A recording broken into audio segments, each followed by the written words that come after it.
I rejoiced in the Lord greatly that now at length you have revived your concern for me. You were indeed concerned for me, but you had no opportunity. Not that I am speaking of being in need, for I have learned in whatever situation I am to be content. I know how to be brought low, and I know how to abound in any and every circumstance.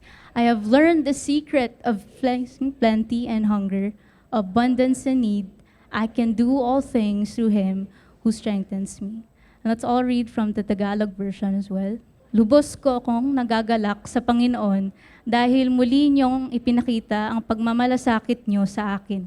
Alam kong lagi kayong nagmamalasakit sa akin, kaya wala kayong pagkakataong maipakita ito. Hindi ko sinasabi ito dahil nanghihingi ako ng tulong sa inyo sapagkat natutunan kong maging kontento anuman ang kalagayan ko. Marunong akong mamuhay sa hirap o ginhawa.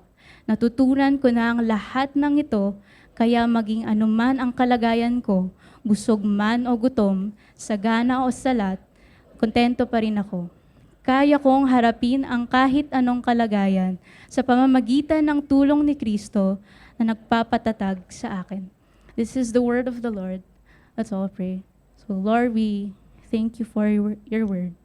Thank you, God, because your word alone is true and holy.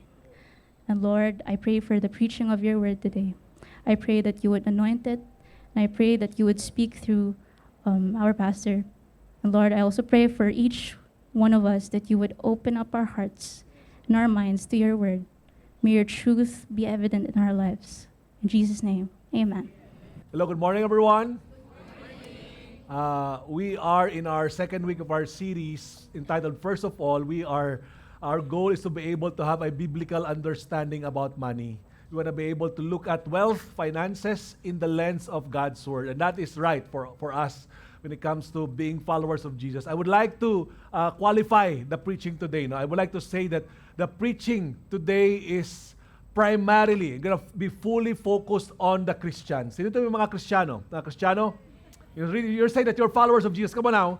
You're saying, I'm a follower of Jesus. You're saying you're a follower of Jesus. This is for you. This is for you guys. We're going to talk about the Word of God when it comes to money. Now, if you are not yet decided in following Jesus, you are still welcome here. We welcome you to participate, to join us, and I'm hoping and I'm praying that you will also learn valuable lesson through God's Word. All right? So, I would like you to participate now by finding somebody na hindi mo masyadong kakilala, and then tanungin mo itong tanong na ito. Kontento ka na ba sa pera mo na meron ka? Sweldo, kinikita sa business mo. Tapos share mo yung reason. Bakit? Go ahead. Yung nahihirapan kayong sagutin kasi pag sinabi ko kasi hindi ako kontento, parang nagkakasala ako eh. Nasa church pa tayo. Ganun ba yun? Or maybe, pag sinabi ko namang kontento, pastor, parang feeling ko nagsisinungaling ako. Tama ba? Kasi gusto ko pa namang dumami pera ko. Gusto ko pa dumami yaman ko. Tama ba? Sa mga estudyante dyan, Lord, paramihin mo yung allowance ko. Yeah. Pag-pray kayo na dumami yung allowance, di ba? Pagpalain mo yung magulang ko, Lord, para mas dumami pa. You know? Yung pag-uusapan natin today is about Christian contentment. And you know what? This is not a famous or a famous preaching when it comes to the Word of God. Usually, when it comes to knowing the secrets of being rich, napaka-viral yan, di ba? You want to know how to get rich, right? You want to know paano ba kumita. Sabi, ano bang diskarte dito? Ano bang magandang way para mas dumami ang pera ko sa bangko? it's no questions asked. But, Christian contentment? Nakabasa ka naman ng libro about Christian contentment? Nakapanood ka naman ng Netflix about Christian contentment? Bihira if not wala, tama ba? Right?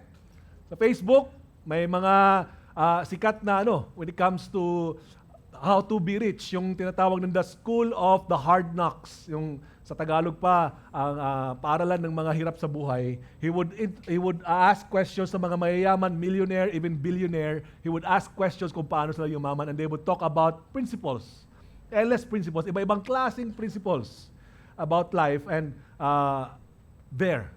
Pero contentment, wala pa talaga akong nakita pagdating sa sa Facebook o tsaka Instagram or TikTok, Now, si Paul po, Apostle Paul speaks about the secrets of contentment. He was telling about the secrets of contentment, and he was writing it down for the church, but it was not out of a vacuum.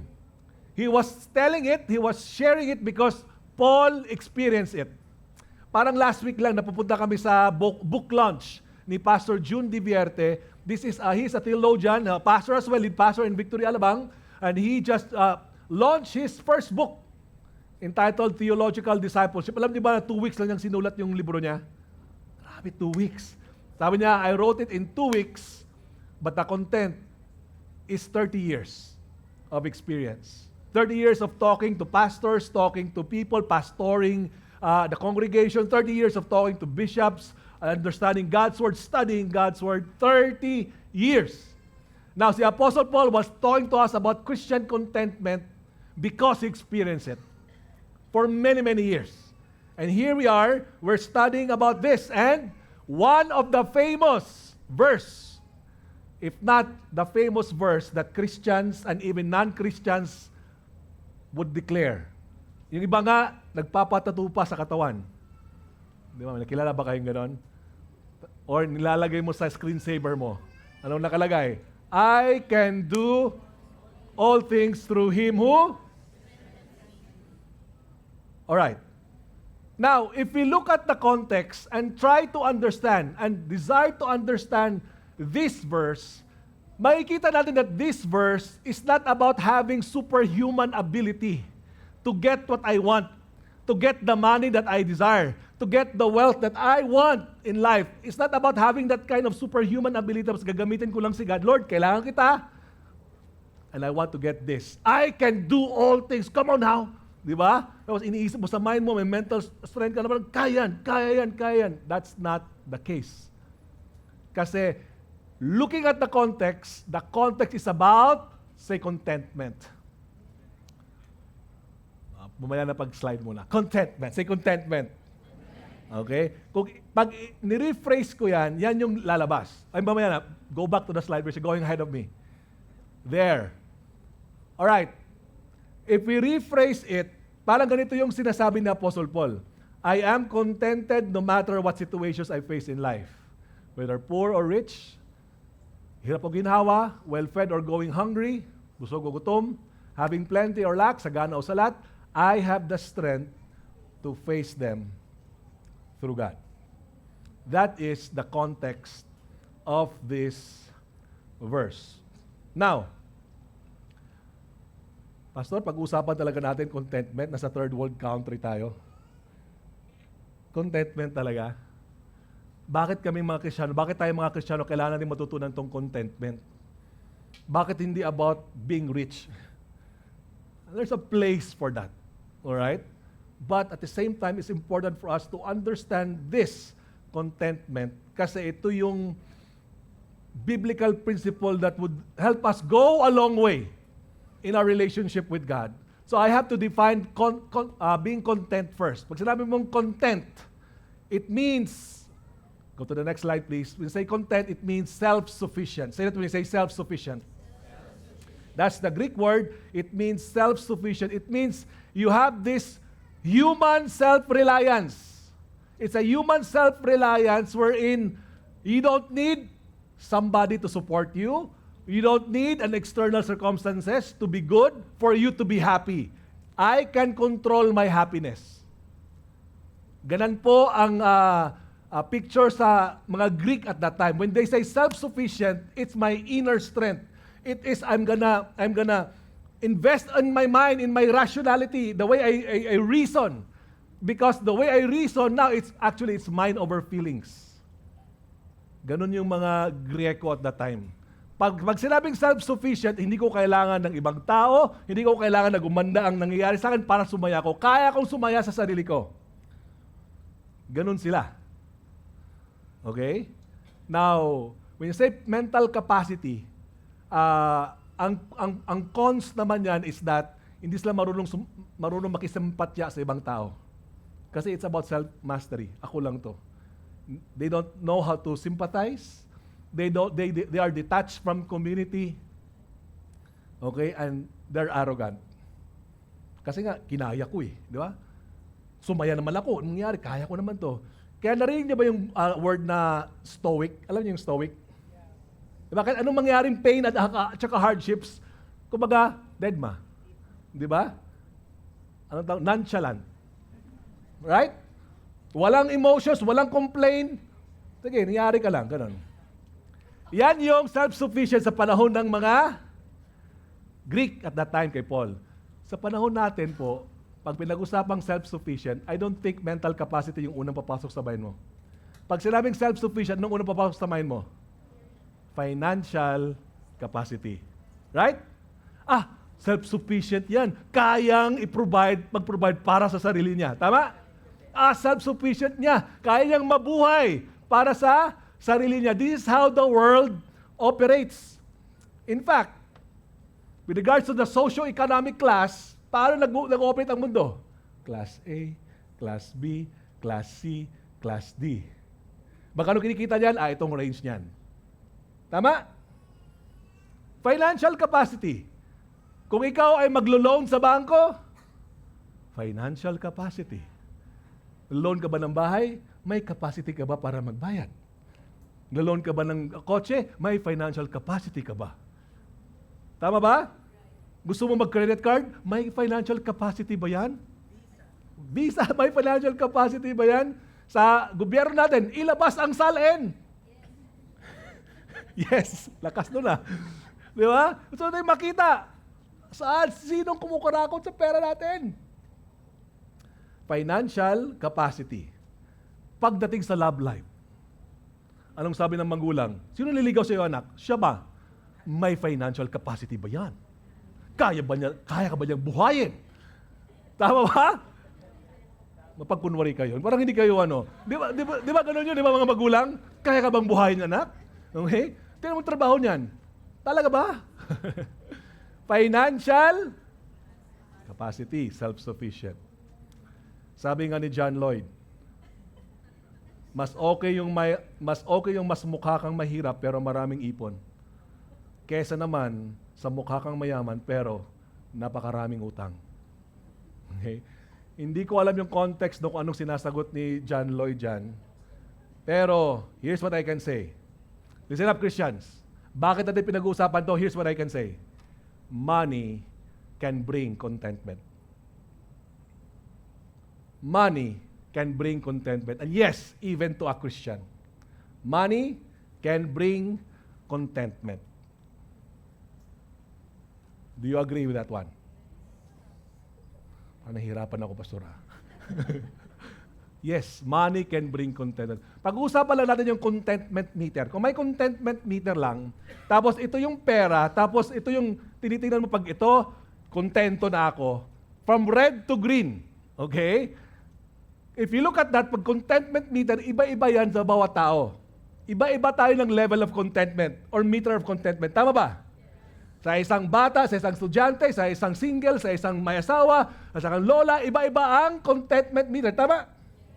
Sa isang mahirap, sa isang mayaman, iba-iba ang contentment meter. Tama ba? Right? Para sa iba, 10,000 noon, sapat na. Kontento na ako. Ngayon, 10,000, naku, isang week ka lang. Ubus na yan. Gusto ko, 50K. Kontento ako pag 50K. 50K? Naku, dati malaki yan, pero mukhang maliit yan. Gusto ko 100K. Sino dito nagpipay na 100K yung sweldo mo? Hindi ko kayo i-judge. Nagpipray ka muna. Okay lang naman mag-pray kay God, come on. O yan, nakikita ni God yung puso mo. Matthew kayo. Sino pa? Yun. Baka isipin nyo, napakagahaman nyo, 100K. Hindi ako gaganon. What I'm saying is, iba-iba tayong level of contentment, right? Yung iba, bumili lang sapatos, 5K. Grabe, yan lang yung kaya ko, pre. Sa'yo, 5K. Sa akin, kaya ko 15K. 15K? Napaka-luxurious na yan. Pag tinanong mo isang milyonaryo, 15K? 40K sa akin ang sapatos. Iba-iba ang level of... Are you getting this so far? Right? From where we are, our money, and then the place of contentment, iba-iba tayo ng level. At maraming mga reasons pa behind it. Di mo pwedeng sabihin, naku, gahaman ka, di mo pa alam kung bakit eh. Di ba? Para sa iba, okay na sa kanya ang isang sasakyan. Pero para sa iba, kailangan ko 3. Di mo pwedeng sabihin, hindi ka kontento, hindi mo alam, ginagamit ko yan sa business. Are you getting this? Iba-iba ang contentment meter natin. But wait, here's the thing. Money can bring contentment, but if it is left unchecked, then the dangers, beware of the dangers if it's left unchecked. Kasi from here to the place of contentment, yung journey na yan, kung nasaan naman yan at saan ka man sa buhay mo, dyan papasok yung mga temptations. Dito papasok yung mga struggles. Dito papasok yung mga ways in life na pwedeng tayong bilang Kristiyano makukurap tayo. Ano yung unang papasok sa atin? It's consumerism. Consumerism. Now, again, Pastor, third world country tayo, consumerism. Tayo mga Pinoy, mababaw lang naman ang kaligayahan natin. Tama ba? Para sa atin, Pastor, makakain lang kami ng 3 beses. Luxury na yon. Hindi mo pwedeng sabihin sa kanila na, grabe ka naman, yan lang, okay na yan. Hindi mo alam na dati, hirap kaming kumain 3 beses isang araw. Pero para sa amin, 3 beses isang araw, panalo na yon. Right? Because we're living in a third world country. Naghihirap tayo. Para sa iba, kaligayahan mo na na makapag-aral ang anak mo sa private school. Tama ba? May tawid sa college. May tawid, makagraduate. Lord, yun na yung kaligayahan ko. Ibig sabihin ba doon, hindi ako contented, Pastor? Yun ba yun? Because we are experiencing hardship. And that is valid. Tama ba? Tama ba na nakukontento kapag nakikita mo yung mahal mo sa buhay na, nakapag-provide ako. Right? Normal yun. Pero kasi nga, by the way, because it's a poverty-driven despair. Yan yung natin. Dito sa third world nation, poverty-driven despair. Kailangan ko mabuhay, kailangan ko mag-survive. Pero pag prosperity-driven excess, teka muna. Ano yun? 40 cars? Ano yan? Ano yun? Ang daming houses sa ibang bansa. Hindi na tama yan. Tama? Tama ba? Right? We get angry. That's the picture of consumerism. Kasi consumerism means you consume something to make you happy. Mababaw nga lang yung kaligayahan natin eh. But at the end of the day, complicated yan. Only God can see our heart. Amen? Pero watch out for that consumerism culture. Na kung hindi naman consumerism culture, anong papasok sa atin bilang Kristiyano? It is this corrupt Christian thinking or teaching. Corrupt Christian teaching. Sabi sa 1 Timothy 6:5. Pabasa po. 1, 2, 3, go.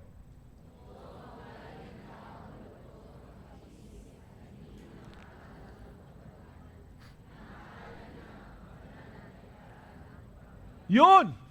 Sinasabi, mag-church ka kasi. Mag-Christian ka. Born again doon sa Victory sa SM Sukat o sa building B, third floor. Yayaman ka doon. Punta ka. Di ba? Magpakabait ka, maging Kristiyano ka lang, makukuha mo yung gusto mo. Sana naman po, hindi na po tayo nahulog sa ganung teaching. I'm serious. Because this consumer Christianity sells. It sells in the Western world. Corrupt Christian thinking at teaching the things that pag Kristiyano ka na, wala ka ng problema. Hello, totoo ba yun? Hindi. Totoo. May problema nga tayo eh. Di ba? Now, if not the corrupt Christian teaching, it's also, this can breed a life of comfort zone. Masama ba comfort? Hindi. Hindi masama ang comfort. But if life's priority is our comfort and not God's will, then we have a problem. Nandito po ba tayo? Ano kumikita ka ng 6-digit sa trabaho mo. Tapos sinabi ni God, anak, mag-resign ka na dyan, I'm calling you to another place. Lord naman, ba't mo ko inuuga dito, 6-digit, Lord? Magkano sweldo doon, Lord? Ganito mababa. Right? When you're in your comfort zone, ang hirap umalis. For others, it could not be that. For others, it is just the feeling of helplessness. Pinanganak kaming mahirap, walang tumutulong, mamamatay na lang kami mahirap. Comfort zone. But you know God's will for you is different. God is telling you to do something. Right? Now, the other thing that can get us, it may not be comfort zone, it may not be corrupt Christian thinking, it may not be consumerism, but it could be compromise. Say compromise. Basahin po natin ito sa Proverbs 30, 8-9. 1, 2, 3, go.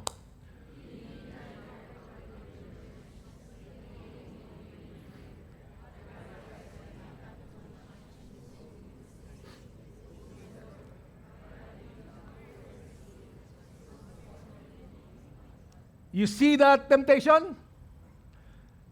Pag wala ka pa sa contentment level mo, sa meter of contentment mo, pag feeling mo kulang, pag feeling mo salat, there's the temptation to dishonor God. At pwede sabihin, Lord, ang tagal mo naman, tulungan ka kita. Gawa na lang ang paraan, pero alam mo, kasalanan. Kompromiso. Okay? The Hebrew writer, the writer of Hebrews would remind them, naalala niyo yung time na nasa wilderness kayo? Sinasabi ng Hebrew writer sa mga Israelites, anong ginawa niyo nung naghirap kayo? Pero nag-provide naman sa God. Anong sinasabi niyo? You rebelled against God. You sinned against God. You did not believe God. You did not obey God. Nangyari na ba sa inyo sa sobrang hirap ng buhay mo, napasigaw ka, walang Diyos? Did that happen to you? Or maybe you did not shout it, but maybe deep inside you say, nasaan ka na, God? Hindi mo man nakikita yung nangyayari sa akin, wala. That's how they responded. On the other hand, the other warning is, pag yumaman ka, pag marami kang pera at ito na nakukuha mo, be careful. Bakit?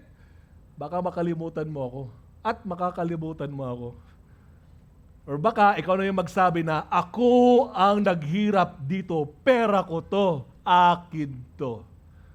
Pag marami ng pera mo, hindi mo na sabihin walang Diyos, sasabihin mo, ako ang Diyos. Ako ang masusunod. Akin to. Watch out. Watch out. The dangers of contentment that money brings. When we're living in this corrupt world, wherein we can compromise.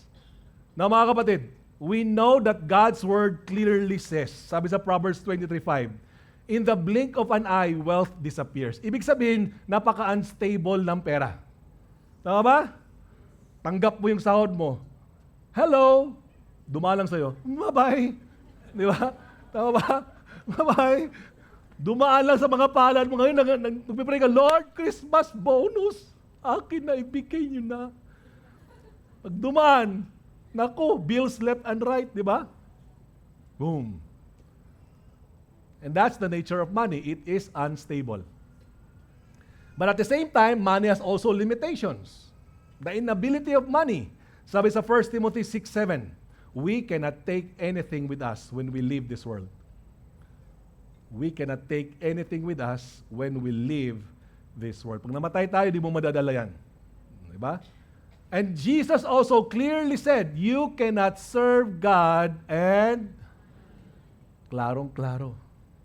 So mga kapatid, mga Kristiyano, kapwa Kristiyano, money can bring contentment, yes, but money can bring temporary, unstable, and worse, God replacing contentment. If our hearts are left unchecked, baka ang nasa trono ng puso natin, hindi na si God, kundi piso or pera na. Money. Pera na ang nasa puso natin. Alam niyo ba ang ironic niyan? Pag nawawala tayo at nare-replace na natin yung si God sa pera sa puso natin, ano yung pinaka-ironic niyan? Sabihin niyo, ano po? Para sasagot ako.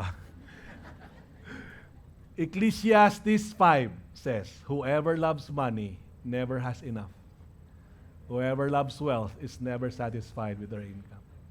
Money can never fill the insatiable desire of our hearts. Dati, level of contentment mo, dito. Kumita ka. Ngayon, malit na lang sa'yo ang 1,000,000. Di ba? Hanggang sa, you want more. You want more. I don't have enough. I want more. I don't have enough. I want more. I don't have enough. I want more.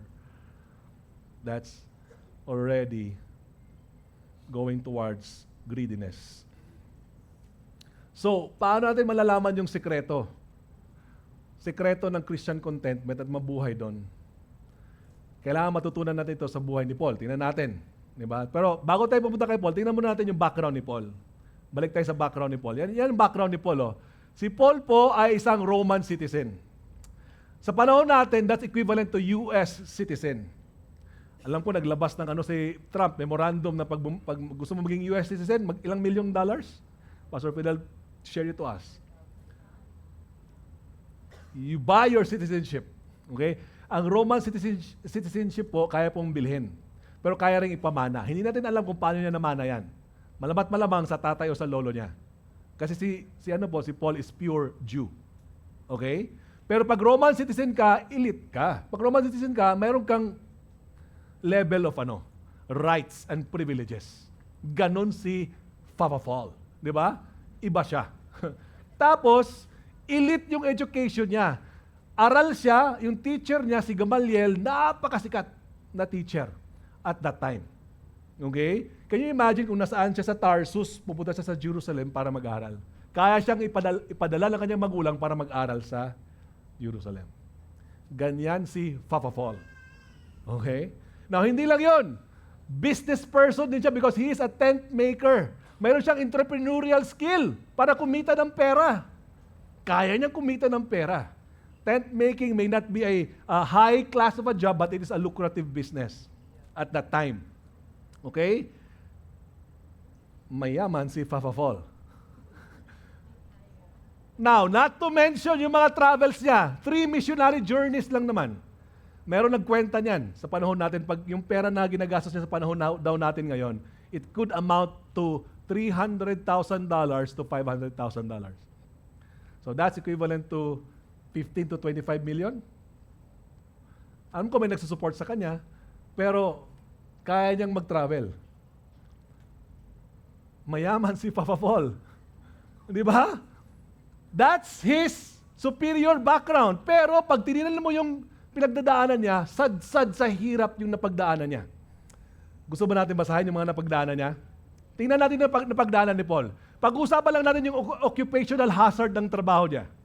Di ba tayo pag nagtatrabaho, ano ba occupational hazard dyan? Pwede ba akong mamatay dyan? Pwede. Tingnan natin yung occupational hazard na pinagdaanan ni Paul. Sabi sa 2 Corinthians 11:24-29, 5 times I received from the Jews the 40 lashes. Hindi yan eyelash ha. 40 lashes, ibig sabihin palo. Okay? Palo. So, that's 39 times 5. That's equivalent to 195 na palo. Ganun yung hirap niya.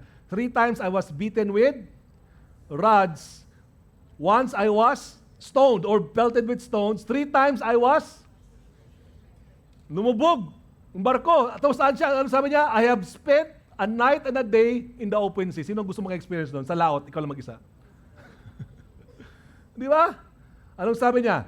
I have been constantly on the move. I have been in danger from rivers, in danger from bandits, in danger from my fellow Jews, in danger from Gentiles, in danger in the city, in danger in the country, in danger in the sea, in danger from false believers. I have labored and toiled and have often gone without sleep. Na-imagine ko yung eye bags niya. I have known hunger and thirst and have often gone without food. I have been cold and naked. Besides everything else, I face daily the pressure of my concern for all the churches. Who is weak that I do not feel weak? Who is led into sin that I do not inwardly burn? Ramdam niyo ba yung ni Paul? Yung pinagdaanan niya? Parang close to burning out. Di ba? Yung hirap na hirap siya. Parang, sino dito hindi na nalilit sa kasalanan? Parang gusto ko din magkasala. Ganun siya kahirap. Now, idagdag pa natin, hindi lang sa trabaho niya, kundi yung personal hardship niya. Ito lang naman yung personal hardship ni Paul. He defined it as thorn in the flesh. Anong sabi niya? I was given a thorn in the flesh to torment me. 3 times I pleaded with the Lord to take it away. Lord, masakit! They said, scholars would say that it could be physical pain. Physical. Others would say it could be mental. Others would say it could be relational in the ministry. Pero ano sinasabi ni Apostle Paul? Lord, pakitanggal naman. Napakasakit. 3 times. Pakitanggal, Lord. Pakitanggal. Anong sabi ni God? Hindi ko tatanggalin. Habang buhay mo, dadanasin yung pain na yan. Ha? Habang buhay? Oo. Habang buhay. Personal hardship. Maliban sa trabaho. At ito pa, yung paradox o kabalintunaan ng kanyang trabaho. Ano to? Sabi sa verse 8 dito, 2 Corinthians 6, I am genuine, yet regarded as impostor. Nangyari na ba sa inyo yan? Known, yet regarded as unknown. Dying, yet believed on. Beaten, yet not killed. Sorrowful, yet always rejoicing. Poor, yet making many rich. Having nothing, and yet possessing everything. Whew. Habang nagsasaya yung ibang tao na ninireach out mo, ikaw naman dito naghihirap. This is hard. Anong masasabi ni Paul sa pinagdadaanan niya? Yung binasa natin. Verse 12, marunong akong mamuhay sa hirap o ginhawa. Natutunan ko na ang lahat ng mga ito, kaya maging anuman ang kalagayan ko, busog man o gutom, sagana o salat, anong sabi niya? Mga kapatid, fellow Christians, contentment can be learned. Contentment can be learned. Apostle Paul learned it. It may not be overnight para sa atin. It could be over time as we follow Jesus. But contentment can be learned. Who among you wants to learn contentment? Contentment can be learned. Now, the levels of learning, when Apostle Paul was writing this, makikita natin yung the way he learned it. Una, sinabi niya, I learned, yung verse 11. Ibig sabihin ng I learned, alam na natin to experiential. Dapat na-experience mo. Tama? Hindi lang theoretical. Tama ba? Na-experience niya eh. Hindi lang to parang, oy, may theory ako, pag ito kaya. Hindi, I experience it. It is experiential.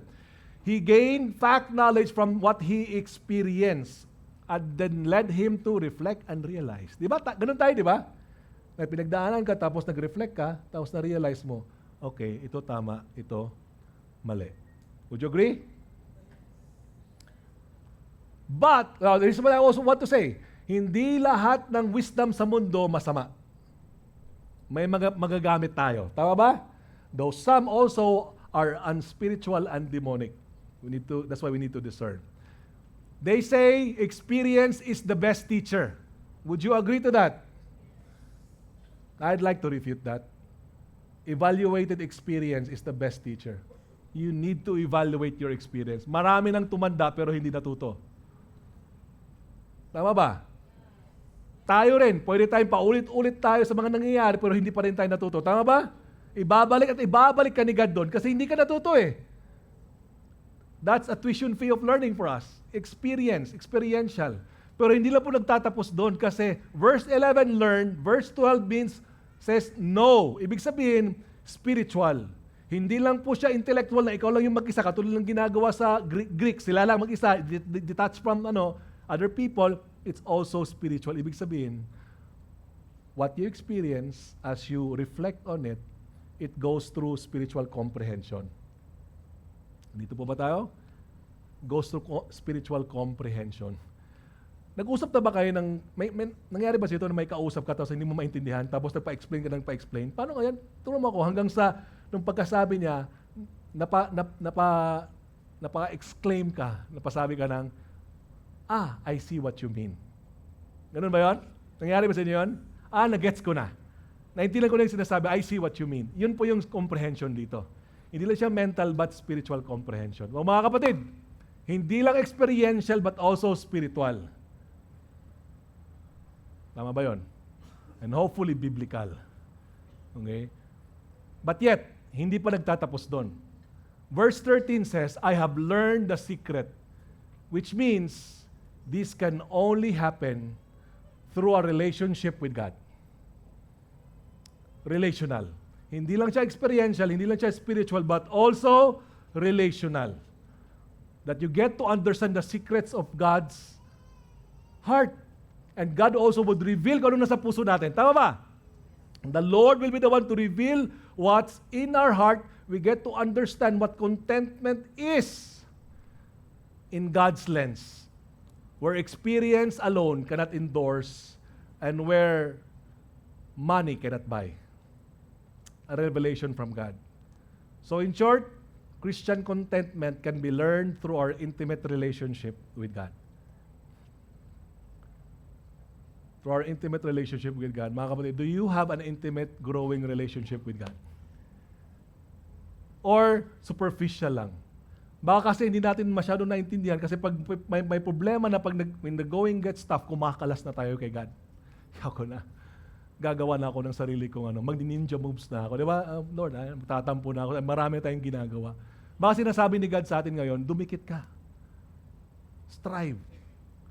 Okay? Stay in relationship with me.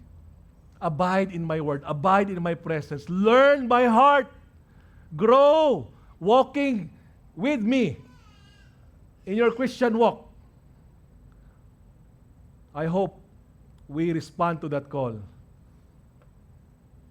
Do we love God or do we love money more than God? Do we use money for God or do we use God for money? Do you really believe this? That your relationship with God is the true spiritual wealth? Naniniwala ba tayo dito? Again, it's easy to say it here. But when we go out of the four corners of this room and we follow Jesus, totoo ba talaga yan? 1 Timothy 6 says, true godliness with contentment is itself great wealth. The wealth of our relationship with God is the source of Christian contentment. Let me repeat that. The wealth of our relationship with God is the source of Christian contentment. Hindi yung pera, kundi the wealth of our relationship with God. That's the source para maging kontento tayo sa buhay. Now, tama pastor, tama naman relationship, pero pahinging ebidensya ba? Ano bang ebidensya niyan? Na talagang totoo yan, di ba? Kailangan ko makita yung ebidensya sa kanya, sa akin, sa sarili ko, at saka sa buhay mo, di ba? Talaga bang yan? Yung intimate relationship with God. Tingnan natin yung ebidensya. Tatlo ebidensya. Tingnan natin. Quickly. Isa, it's the joy coming from God's grace. Sabi sa verse 10 na binasa natin, rejoiced. I rejoiced. Sa English word, pag sabing rejoiced, saya lang. Pero pag tinignan mo yung meaning, the meaning says, it means to delight in God's grace. Yung grace ni God, napakalawak po. Napakalawak ng grace ni God. Pero isa sa expression ng grace ni God, magkakaroon ka ng joy. You know that you experience Christian contentment in your relationship with God, regardless of whatever's happening in your money, whatever it is, when you have joy. You can rejoice. Okay? Yung word na joy at saka rejoice, 16 times nakasulat sa letter ni Paul sa Philippians. 16 times. Short letter lang po ito. 16 times. While Paul was in prison. Pakasarap magsulat ng rejoice, diba? Mag-send ng message yung rejoice kung nakaupo lang ako sa may veranda ko, sa may bandang McKinley, tapos may kape-kape, diba? Tapos rejoice. Sent. Rejoice ka lang. Diba? Napakabilis, diba? Gawin mo lang ng ganon. Napakabilis pag nasa naka-Ferrari ka, diba? Rejoice. Paano kung nakasaraw ka? Bayad po. Diba? Pakipasa po. Ganun. Rejoice. Diba? Alam mo yung mga ganun, diba? Buhay natin, ang hirap. Madaling sabihin, si Paul nasa kulungan and is encouraging the people to rejoice and is filled with joy. The joy that Paul experienced is not based on outward circumstance. Kahit nakakulong siya. We all know this. Money can buy a house but not a home. Money can buy Rolex or Patek Philippe but not time with your family. Money can buy expensive sofa and bed, but not peace of mind. Right? Money can buy friends, but not love. The joy that he experienced is outside, is beyond the circumstance. The next thing is that the joy that Paul experienced is filled with thanksgiving. Basahin niyo po yung Philippians. I thank God because of you. I thank God for your partnership. I thank God for His grace. I thank God that you're progressing in your joy. I thank God, I thank God, I thank God. Isa sa pruweba na kontento tayo at yung grace ni God at work sa buhay natin, napapasalamat tayo kay God every day. Hindi mo pa nakukuha yung dream, whatever. Pero Lord, maraming salamat God sa araw na to. Maraming salamat Lord sa grasya mo sa buhay. Maraming salamat Lord sa binigay mo. Maraming salamat Lord. How about that? That's a proof that our relationship with God works. Amen. It's working in our hearts to transform us that we can say, thank you Lord. Thank you. Hindi ba kami nakarating sa dream US, whatever, or ano man yon, pero thank you God. Thank you at nakakapunta kami dyan sa may Rojas Boulevard. Nakakagala kami. Amen? Di ba? Hindi ko pa nakukuha yung aking dream electric car, Lord. Ang meron ako, electric chair pa lang. I don't know. But, you can thank God. Amen? Una yung mapasalamat kay God. Hindi naman yung literal electric chair, okay? You know what I mean? Just joking. Now, because of the joy as well, you know the proof of joy is that you can move forward with life. You can press on with life. Apostle Paul in chapter 3 would say, I press on. I move forward. That's one of the proof na ang joy ng binibigay ng Diyos sa'yo. You can move forward. Lord, napakasakit nung ginawa sa akin. Lord, itong ginawa, tinanggal ako sa trabaho. Paano na ako, Lord? Alam ko, Lord, grabe injustice yung mga nangyayari. Pero Lord, but if you have the joy, and you can move forward. Press on. Amen? We can move forward because of the joy. That's expression of the grace of God sa buhay natin. Joy even to serve others. Paul takes joy in serving other people. Paul takes joy in looking at other people progress in their faith. You know, one of the proof, pag nagdi-disciple ka habang nahihirapan ka. Di ba? Nagdi-disciple ka pa rin kahit nahihirapan ka. Lord, pupuntahan ko pa ba yan? Diba? Tapos tumingin ka sa barya mo. Kasya ba to? Pabalik? Papunta lang ang kasya nito eh. But still, the grace of God will enable us to move forward. That's one proof. The joy that comes from God's grace. Next proof is the strength that comes from God's grace and power. Remember the pain na habang buhay, karga-karga ni Paul? Anong sabi ni God sa kanya? 3 times I pleaded with the Lord about this, that it should leave me, but He said to me, my grace is sufficient for you, and my power is made perfect in weakness. My grace is sufficient. Don't be self-sufficient alone. If you have a relationship with God, we can experience sufficiency. Amen.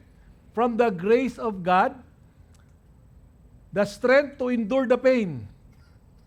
Alam mo na yung relationship ni God is your great true wealth, na kahit ngayon, alam mo, you are experiencing pain to the point of surrender na, Lord, di ko na kaya. Bakit nakakagising ka pa rin kinabukasan? Bakit nakakalakad ka pa rin at nakakagawa ka pa rin ng pinapagawa sa ni God? Tama? It's the strength to endure the pain.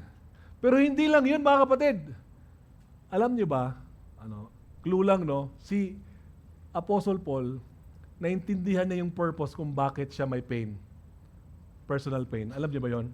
Basahin niyo po yung chapter 12, makikita mo, na-realize niya ang purpose ng pain, kung bakit hindi tinatanggal ni God. Look into it. 3 times, Paul said, to keep me from being conceited.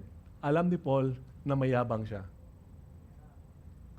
Mataas ang yabang sa katawan. Parang mahirap yata aminin, di ba? Sumulat ka, tapos mayabang ako. Para hindi ako yumabang, itong nangyayari sa akin. Kaya ba may sulat yon? Di ba? Mag-text ka sa anak mo, anak, okay? Mag-pray mo si mami, si daddy. Bakit ma? Mayabang kasi ako eh. Ang hirap, di ba? Si Apostle Paul, dahil mayabang ako, yung pain na naranasan ko, hindi tinatanggal ni God, ang purpose pala nito is para hindi ako yumabang. Para mag-depend ako sa Kanya lalo. Hello? Para mas lalo akong magka-cry out kay Lord, tulungan mo ako. Kasi kung okay ang buhay, yabang ko eh. Grabe, no? It's not just to endure pain, but it's also to not sin while enduring pain.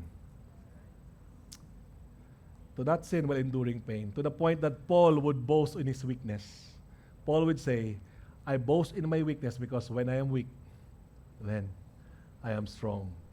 Talking about that strength, sabi sa 2 Corinthians 4, sabi niya, we have the treasures in jars of clay about the surpassing power that belongs to God and not to us. We are afflicted in every way, but not crushed. Perplexed, but not in despair. Persecuted, but not abandoned. Struck down, but not destroyed. That is the power of God, mga kapatid. Amen. That's why we can say, our relationship with God is our true spiritual wealth. Amen. Lalo pinagdadaanan natin, Lord, it's your power, it's your strength. Amen. Just these jars of clay, we are fragile in many ways. But because of this power, surpassing power of God, we can endure. We can even overcome. We can thrive. Amen? No wonder, going back to our favorite verse, sabi ni Paul, I can do all things through Him who strengthens me. Is the strength coming from God's grace and power. Strength, joy, and lastly, pag-usapan din natin ito next week, good works coming from God's grace. Good works coming from God's grace. And God is able to make all grace abound to you. Pabasa po. Go to the next slide, please. 1, 2, 3, go. Gano'n ba? 1, 2, 3, go. And God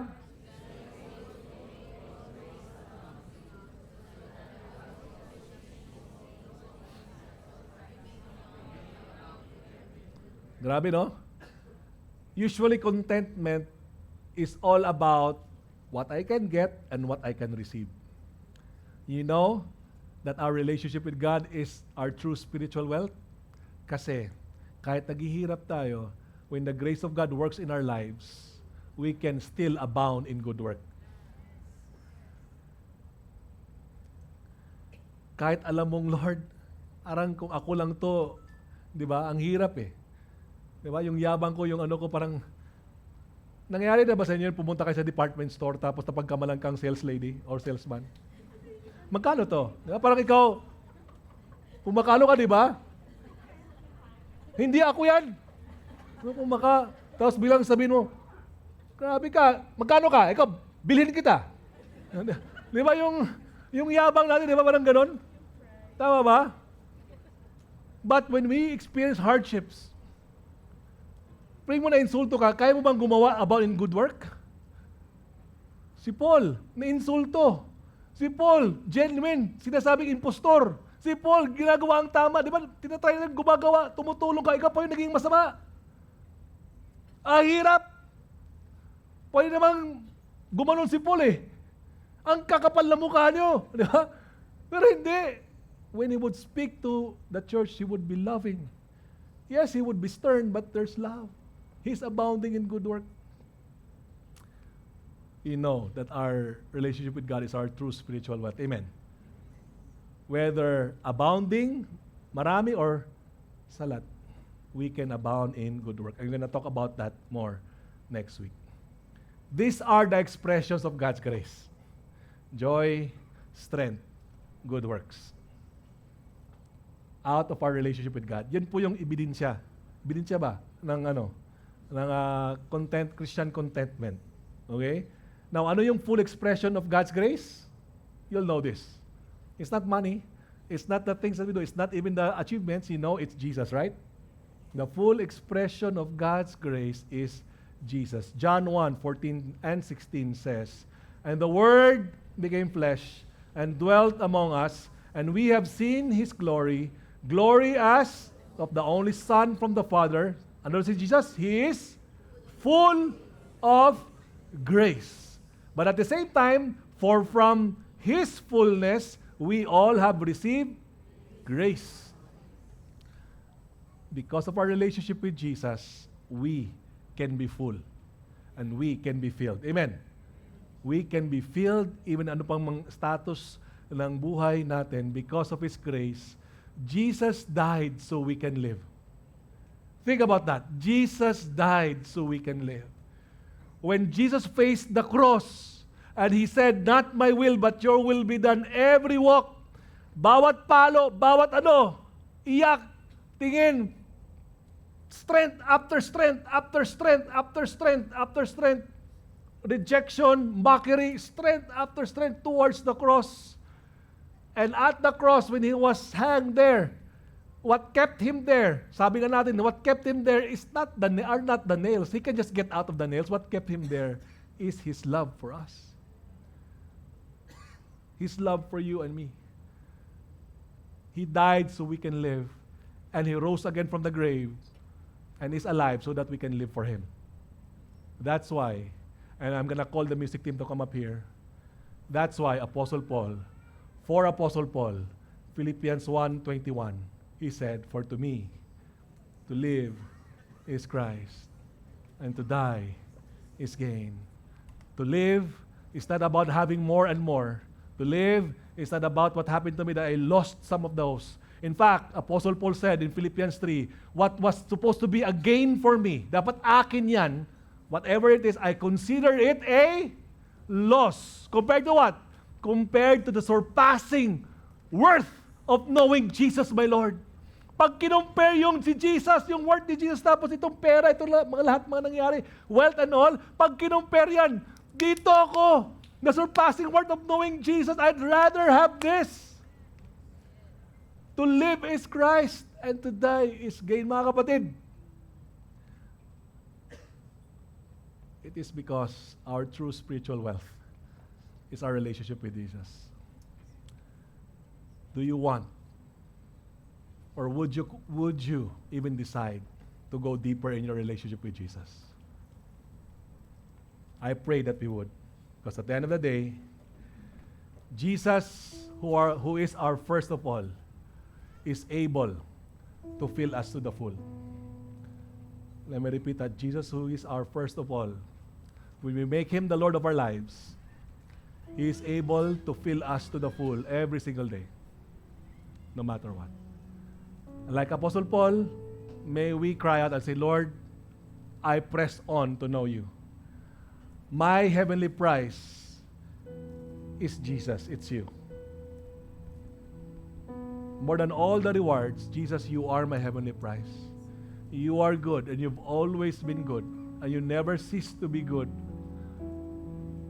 You experience injustice, yet You give us grace. Lord, I pray, even as we respond today, yes, because You died so that we can live. May it be, Lord, that we will also say, for us to live is Christ. We want to live for You. And if we are to define life, we will say, life is Jesus. For to live is Jesus. To live is Jesus. To live is Jesus. Oh, to live is Jesus. May that truth sink deep into our soul. Maraming salamat, Lord. Can we all stand up right now? Let us sing this song and declare that our Savior is good. And our Savior is the one who is able to fill us to the full. Philippians 4:6-7 says, "Do not be anxious about anything, but in everything by prayer and supplication with thanksgiving, let your requests be made known to God. And the peace of God, which surpasses all understanding, will guard your hearts and your minds in Christ Jesus." As we are journeying this life, experiencing contentment in different levels, even from material things, even from money, wealth, and possessions, the call for us is to present our request to God. To God. To God. And not put our hopes in money. Amen? And not put our identity in our possessions. It's to God. Do you want to make a decision to do that? For the rest of our lives, say, Lord, to you.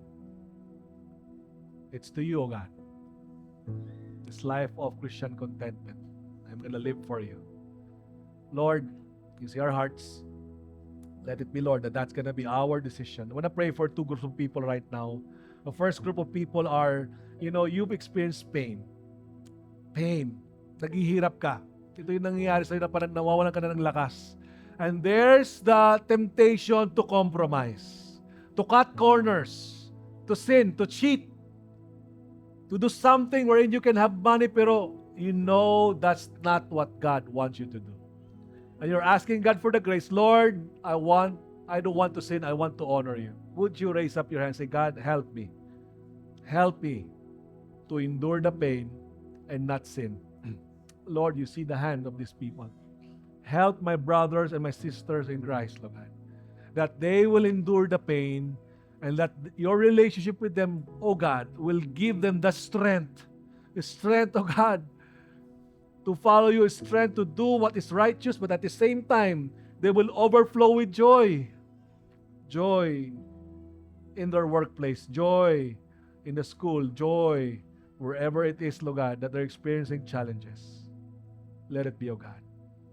Put your hands down, please. I want to pray for the next group of people wherein you are in the place of abundance. Okay, business is doing well, work is doing well, my promotion and all of this, but you know na yung passion mo kay God medyo nababawasan.